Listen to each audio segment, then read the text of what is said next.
Hello అందరికీ. ఈ సమ్మర్లో రెగ్యులర్గా చేసుకునే ఫ్రూట్ కస్టర్డ్ కాకుండా ఈరోజు హెల్తీగా చల్లగా పూల్ మక్నాతో ఫ్రూట్ కస్టర్డ్ చేసుకుందాం.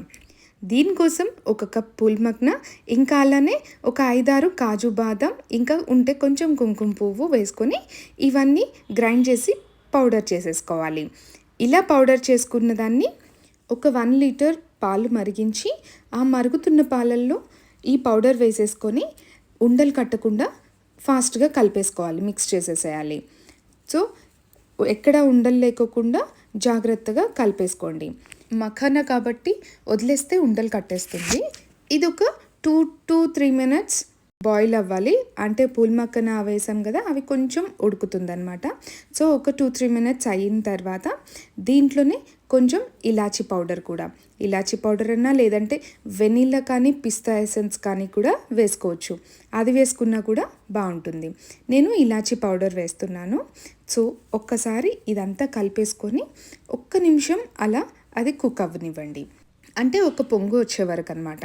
సో ఇప్పుడు ఒక బౌల్లోకి 1 or 2 స్పూన్స్ కస్టర్డ్ పౌడర్ తీసుకోండి, అంటే మీ థిక్నెస్కి కావాల్సినట్టు. దాన్ని కొంచెం పాలతోని కలిపేసుకోవాలి ఉండలు లేకోకుండా. ఈ కలుపుకున్న మిశ్రమాన్ని ఈ మరుగుతున్న పాలల్లో వేసేసి కలుపుకుంటూ మెల్లగా వేసేసుకోవాలి.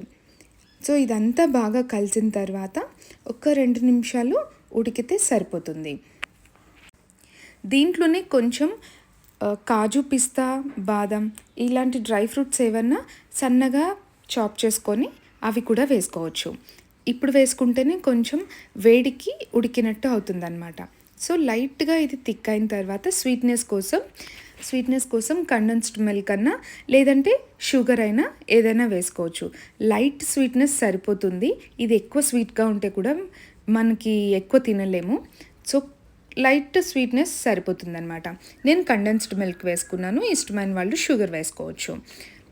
సో ఇది ఇలా అంతా కరిగిపోయిన తర్వాత స్టవ్ ఆఫ్ చేసేసుకొని ఒక 5 మినిట్స్ కలుపుతూనే ఉండండి, లేదంటే పైన లేయర్ మీగడ వచ్చినట్టు వచ్చేస్తుంది. అందుకే ఒక 2 మినిట్స్ ఇట్లా కలుపుకుంటూ ఉండండి, చల్లగా అయిపోయే వరకు, అంటే మరీ వేడి తగ్గే వరకు. సో ఇప్పుడు నాకు చల్లగా అయిపోయింది ఒక 15 మినిట్స్కి. ఇప్పుడు ఇందులో నేను నానబెట్టిన గోంద్ ఖటీరా, అలానే కొంచెం సబ్జా గింజలు కూడా నానబెట్టినవి వేసుకుంటున్నాను. ఎందుకంటే ఈ సమ్మర్లో చలవ చేయడం కోసం. అది కూడా అసలు ఈ రెసిపీ ఫాస్టింగ్ ఉన్న వాళ్ళకి ఈ సమ్మర్లో చాలా బాగా పనిచేస్తుంది అనమాట. వాళ్ళకి ఎనర్జెటిక్గా ఉంటుంది, నీరసం రాకుండా ఇంకా ఆకలి వేయకుండా బాగుంటుందన్నమాట హెల్తీగా. ఏదన్నా చల్లగా తినాలనిపించినప్పుడు, ఇంటికి ఎవరైనా గెస్ట్ వచ్చినప్పుడు ఈ డెజర్ట్ రెసిపీ చాలా బాగుంటుంది. ఇది కలిపేసుకొని పక్కకు పెట్టుకోవాలి. ఇప్పుడు బౌల్లో ఫ్రూట్స్, మనకి నచ్చిన ఫ్రూట్స్ తీసుకోవచ్చు. యాపిల్, బనానా, మ్యాంగో, ఇలా ఏవైనా ఫ్రూట్స్ అన్నీ సన్నగా కట్ చేసుకొని బౌల్లో వేసేసుకోవాలి. ఇంకా డ్రై ఫ్రూట్స్ కూడా ఇప్పుడు వేసేదానికన్నా కస్టర్డ్ మనకి కుక్ అవుతున్నప్పుడు వేస్తేనే బాగుంటుంది. సో చల్లగా అయిపోయిన కస్టర్డ్ అంతా, ఆ మిశ్రమాన్ని అంతా ఇలా ఫ్రూట్స్ పైన వేసేసుకోండి. ఈ మఖానా కస్టర్డ్ కొంచెం థిక్గా ఉంటేనే తినడానికి బాగుంటుంది. లూజ్గా మామూలు కస్టర్డ్ చేసుకున్నట్టు ఉంటే అంత రుచి అనిపించదు.